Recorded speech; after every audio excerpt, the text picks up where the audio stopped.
NEET 2023 के लिए Karnataka state का रजिस्ट्रेशन ओपन हो गया है और ये एक खुशखबरी है पूरे इंडिया के बच्चों के लिए। क्यों है ये खुशखबरी? चलिए 5 इंपॉर्टेंट पॉइंट्स में क्विकली इसको समझते हैं। सो बेसिकली आज हम लोग क्या क्या डिस्कस करने वाले हैं, क्या इंपॉर्टेंट डेट्स हैं हमारी, कितने ईयर्स का बॉन्ड होता है, कितने नंबर ऑफ कॉलेजेस और वहां पे कितनी नंबर ऑफ सीट्स हैं, सो दैट पूरे इंडिया के बच्चों को बेनिफिट मिल पाए।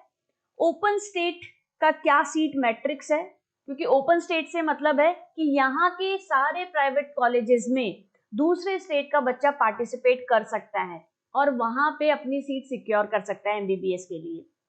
रजिस्ट्रेशन प्रोसेस बहुत इंपॉर्टेंट है क्योंकि ये बाकी स्टेट से थोड़ा डिफरेंट होता है। टेंटेटिव फीस वगैरह क्या होती है, बजट क्या जाता है, इन सब के बारे में हम लोग समझेंगे। जैसा कि हमने बोला रजिस्ट्रेशन स्टार्ट हो गए हैं बच्चों, और ये 14 जुलाई से स्टार्ट हो गए हैं एंड 21 इसकी लास्ट डेट है। आपको तब तक रजिस्ट्रेशन कर लेना है। वेबसाइट की अगर हम बात करें तो आपको www.kea.kar.nic.in पर जाना है। बहुत इंपॉर्टेंट इंफॉर्मेशन है, नोट डाउन कर लेना है, स्क्रीनशॉट ले लेना है आपको। देन इसके बाद हम बॉन्ड की बात करते हैं बच्चों। बॉन्ड को जान लेना क्यों इंपॉर्टेंट होता है हर स्टेट के लिए, सो दैट जब हमारी एमबीबीएस कंप्लीट हो जाए तो हमें ये डिफिकल्टी ना हो कि काश ये इन्फॉर्मेशन हमें पहले पता होती। सो 1 ईयर का यहाँ पे रूरल बॉन्ड होता है। नीट यूजी की अगर हम बात करें तो पीजी में भी 1 ईयर का होता है बच्चों। इन केस अगर आप यूजी और पीजी दोनों ही यहाँ से करते हो तो उस केस में आपको ऐसा नहीं है कि 1 साल इसका और 1 साल इसका करना है, तब आपको 1 ईयर का ही करना पड़ता है। लेट्स से आपने यूजी कंप्लीट किया और पीजी में आपका एडमिशन हो गया, तो आपको दोनों का ओवरऑल मिला के 1 ईयर का ही वहां का जो बॉन्ड की सर्विसेज है वो फुलफिल करनी होती है। इंपॉर्टेंट कुछ पॉइंट्स के बारे में बात कर लेते हैं जो कि आपको रजिस्ट्रेशन प्रोसेस में याद रखने होंगे। आपको ये ध्यान रखना है कि जहां पर भी सीईटी आता है वो, अगर आप कर्नाटका स्टेट के स्टूडेंट नहीं है तो ये इस पॉइंट को आपको स्किप कर देना है, आपको ध्यान ही नहीं देना है जहां पर भी सीईटी लिखा आता है, क्योंकि वो सिर्फ और सिर्फ उस पर्टिकुलर स्टेट के बच्चों के लिए है। कैटेगरी अगर आपसे पूछा जाता है तो वहां पे आपको जीएम फिल करना है। क्लॉज की अगर हम बात करें, अपनी स्टेट के बच्चे अपने अकॉर्डिंग फिल करेंगे, लेकिन अगर आप अदर स्टेट के हैं तो आपको क्लॉज वाई फिल करना है। और डॉक्यूमेंट जो आपको अपलोड करवाएंगे उसमें 10th 12th और नीट का आपका स्कोर कार्ड की एक सिंगल पीडीएफ बना लेनी है और उस पीडीएफ को अपलोड कर देना है। प्राइमरी लेवल पे आपको यही डॉक्यूमेंट चाहिए, बाद में जब आप कॉलेज में जाएंगे तो उस टाइम पे आपको सारे ओरिजिनल डॉक्यूमेंट्स की रिक्वायरमेंट होगी। ठीक है, देन हम बात करते हैं कितने नंबर ऑफ कॉलेजेस हैं। क्यों कर्नाटका को सबके लिए बेस्ट स्टेट माना जाता है एक तरीके से। 69 यहाँ पे कॉलेजेस हैं टोटल मिला के, deemed private state. Total seats की अगर हम बात करें तो 11,570 सीट्स हैं, जिसमें 24 आपके गवर्नमेंट मेडिकल कॉलेजेस हैं और 32 प्राइवेट प्लस 13 डीम्ड कॉलेजेस हैं आपके। ठीक है, गवर्नमेंट कॉलेजेस की सीट्स की अगर हम बात करें तो 3675 है, वेर एज प्राइवेट और डीम्ड को मिला के 7895 है।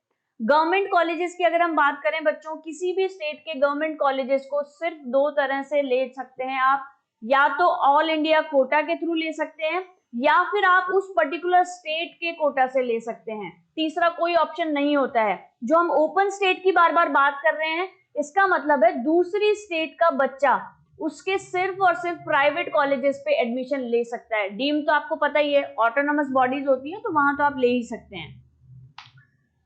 अब ओपन स्टेट का यहाँ पे सीट मैट्रिक्स बाकी के स्टेट से थोड़ा डिफरेंट होता है, ऑल्दो यहाँ का बहुत अच्छा ये प्रोसेस इन्होंने बनाया हुआ है, सबको फॉलो करना चाहिए। तो इसको समझ लेते हैं। जो यहाँ पे जो प्राइवेट कॉलेजेस हैं, प्राइवेट कॉलेजेस में भी यहाँ पे बच्चों जो सीट्स का डिस्ट्रीब्यूशन है, 40% सीट्स जो होती है इनकी, वो गवर्नमेंट की जो फीस होती है लगभग 1-1.5 लाख रुपए, उस पे अलॉटेड होती हैं। ठीक है, देन उसके बाद में 20% जो सीट्स होती हैं वो 11-12 लाख रुपए पे अलॉटेड होती हैं। दैट मीन्स प्राइवेट कॉलेजेस में भी 60% जो सीट्स होती हैं वो वहां के स्टेट वाले बच्चों के लिए होती है। ठीक है, स्टेट स्टूडेंट्स के लिए होती है, याद रखना है बच्चों, ये समझना है।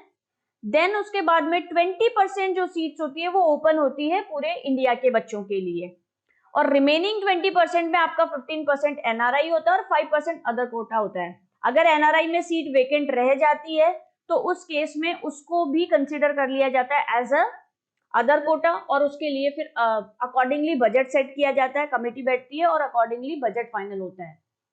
ये इसका सीट मैट्रिक्स है।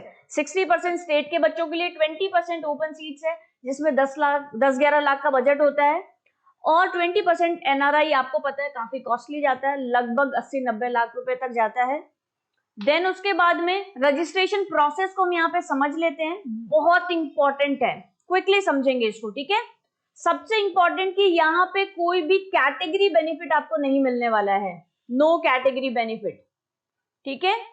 यहाँ पे आपको कॉलेजेस में अप्लाई करने के लिए मिनिमम स्कोर जो कि जनरल कैटेगरी का है इस बार 137, वो होना जरूरी है। अगर इससे कम है तो आप इस स्टेट के लिए एलिजिबल नहीं हो। वेबसाइट की हमने बात कर ही ली है, kea.kar.nic.in पे आपको जाना है। जनरल कैंडिडेट्स के लिए हम बात करते हैं 2500 यहाँ की रजिस्ट्रेशन फी है, 5500 यहाँ के एनआरआई के लिए रजिस्ट्रेशन प्रोसेस की फी है। बजट की बात करें बच्चों, अगर आप 10-11 लाख के कॉलेजेस में जा रहे हैं तो लगभग 40 लाख तक आपका पूरा बजट बैठ जाता है। वेरेज अगर आप एनआरआई कोटा से जा रहे हैं तो आपका बजट 90 लाख या 80-90 लाख से स्टार्ट होकर के आपका डिपेंड करता है आप कितने अच्छे कॉलेज में है या उसकी कितनी फीस है, 1.5-2 करोड़ तक भी यहाँ पे आपका बजट चला जाता है। अब लेट्स से कि आपने चॉइस फिलिंग स्टार्ट कर दी है, ठीक है। आपकी एक चीज और ध्यान रखना है बच्चों, इसकी जो चॉइस फिलिंग है, जैसे हमने बात की कि ऑल इंडिया कोटा का भी आपकी चॉइस फिलिंग कब से स्टार्ट होगी, 20 जुलाई से स्टार्ट होगी। किसी भी स्टेट की चॉइस फिलिंग हमेशा ऑल इंडिया कोटा की राउंड 1 के बाद होती है, तो इसकी भी चॉइस फिलिंग तभी होगी। चॉइस फिलिंग में आपको बहुत ज्यादा ध्यान रखना है कि एक बार ही आपको रजिस्ट्रेशन का मौका मिलता है कर्नाटका स्टेट में, तो आपको बहुत टाइमली क्विकली रजिस्ट्रेशन कर लेना है। चॉइस फिलिंग में जब आप कॉलेजेस फिल करते हैं तो आपको मॉक अलॉटमेंट होता है और उसमें आप अपनी चॉइसेस में चेंजेस कर सकते हो। मॉक अलॉटमेंट में आपको लगता है कि नहीं इस कॉलेज को और ऊपर नीचे रखना चाहिए तो आप उस टाइम पे कर सकते हैं। फिर उसके बाद में आपको राउंड 1 में 4 ऑप्शंस मिलते हैं। बहुत इंपॉर्टेंट बात है बच्चों, ध्यान से समझना, उसमें से आपको कौन सा चूज करना है। 4 ऑप्शंस मिलते हैं, उन 4 ऑप्शंस में से पहला ऑप्शन ये है कि अगर आपको राउंड 1 में सीट अलॉट हो गई है तो आप सिंपली क्या करेंगे, चालान डाउनलोड करेंगे, उसकी फी को बैंक में जाकर के सबमिट करेंगे, कॉलेज जाएंगे, वहां पे अपने डॉक्यूमेंट्स वेरीफाई करवाएंगे और आप अपनी सीट लेके बढ़िया मजे से आप कंप्लीट प्रोसेस आपका हो गया, ठीक है। देन ऑप्शन 2 की अगर हम बात करें, कॉलेज तो हमें मिल गया है, लेकिन जैसे हम AIQ में बात करते हैं ना बच्चों कि कॉलेज मिल गया है लेकिन अपनी पसंद का कॉलेज नहीं मिला है, पसंद का कॉलेज नहीं मिला, तो उस केस में आप क्या करते हो, उस केस में आप अपग्रेडेशन के लिए अप्लाई करते हो, ठीक है। फी आपको यहाँ पे सबमिट करवानी है सेम बैंक में, चालान डाउनलोड करवा के, DD बनवा के। देन आपको पसंद का नहीं मिला तो आपने सोचा कि मैं राउंड 2 में एक बार ट्राई करता हूँ, कुछ और बेटर ऑप्शन मिल जाए तो, ठीक है। तो अब आपको कॉलेज नहीं जाना है क्योंकि अभी बाकी सारा प्रोसेस हो गया, लेकिन कॉलेज में फाइनल डॉक्यूमेंट वेरिफिकेशन के लिए नहीं जाना है। राउंड 2 का आपको वेट करना है। अगर सेम कॉलेज मिलता है तो चले जाना है उस कॉलेज में, नहीं मिलता है तो आप अकॉर्डिंगली दूसरे कॉलेज में चले जाएंगे। ऑप्शन नंबर 3 की अगर हम बात करें, यहाँ पे चॉइस 1 चॉइस 2 के नाम से आपको फिल करना होगा बच्चों, ठीक है, चॉइस 1 चॉइस 2। अब अगर हम बात करें कि ऑप्शन नंबर 3 में क्या है, फ्री एग्जिट। आपको पता है फ्री एग्जिट का मतलब कॉलेज मिल गया लेकिन आपको अपनी पसंद का कॉलेज नहीं मिला तो आप उसको एग्जिट कर सकते हैं, या फिर आपको मे बी दूसरे स्टेट में कोई अच्छा कॉलेज मिल गया, GMC मिल गया, कोई भी ऐसी स्टेट होती है, तो उस केस में आप क्या कर सकते हैं, फ्री एग्जिट कर सकते हैं। और ऑप्शन नंबर 4 है कि आप काउंसलिंग से क्विट करते हैं कि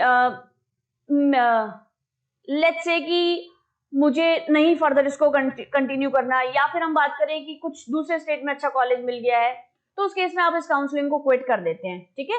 फ्री एग्जिट का मतलब आप राउंड 2 के लिए तो एलिजिबल हैं, यहाँ पे आपने फ्री एग्जिट कर दिया है, राउंड 2 के लिए आप एलिजिबल हैं। देन हमारा अगर किसी बच्चे को सीट नहीं मिलती है तो अकॉर्डिंगली बच्चा राउंड 2 में पहुंच गया, अब वहां पे उसको सीट मिल गई है या नहीं मिली है तो फिर अगेन वो मॉपअप के लिए चला जाएगा, ठीक है। मॉपअप का जो प्रोसेस होता है बच्चों ये ऑफलाइन होता है। देन उसके बाद में मॉपअप में अगर हम बात करें, अगर आपके 500 प्लस मार्क्स आ रहे हैं तो आप कहीं ना कहीं सिक्योर हैं, आपको बढ़िया अच्छा कॉलेज मिल सकता है।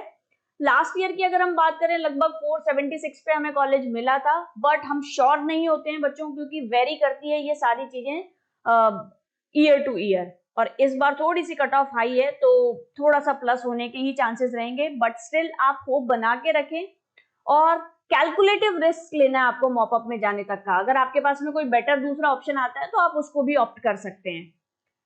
देन उसके बाद में अगर आप अभी भी ये सोच रहे हैं कि किस गवर्नमेंट कॉलेज में क्या वहां पे नंबर ऑफ कट ऑफ गई थी लास्ट ईयर की, राउंड 1 की, राउंड 2 की, वहां की क्या फीस होती है, प्राइवेट कॉलेजेस की वहां पे क्या फीस है, कितने हैं, रमैया कितने नंबर पे आता है, सेंट जॉन की अगर हम बात करें, it is one of the best college, even GMC छोड़ के लोग सेंट जॉन्स में आते हैं, इतना अच्छा कॉलेज है। तो इन सब कॉलेजेस के बारे में अगर आप जानना चाहते हैं तो अपकमिंग डेज में मैं वीडियोस लेकर आने वाली हूँ, जिसका लिंक आपको कमेंट सेक्शन में मिल जाएगा। एक इंपॉर्टेंट इंफॉर्मेशन मैं आपको बताना चाहती हूँ बच्चों, ऑल इंडिया कोटा के लिए कैटेगरी वाइज मैंने डेटा अपलोड कर रखा है, 100% ऑथेंटिक डेटा है।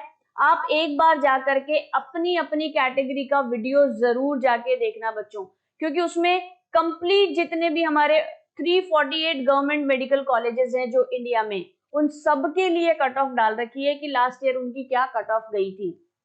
आपको इससे बहुत हेल्प होने वाली है, क्योंकि एक चीज समझ लेना बच्चों, रैंक में बहुत ज्यादा डिफरेंस नहीं आता है, रैंक मोर और लेस सेम ही रहती है, थोड़ा सा माइनर डिफरेंस आता है।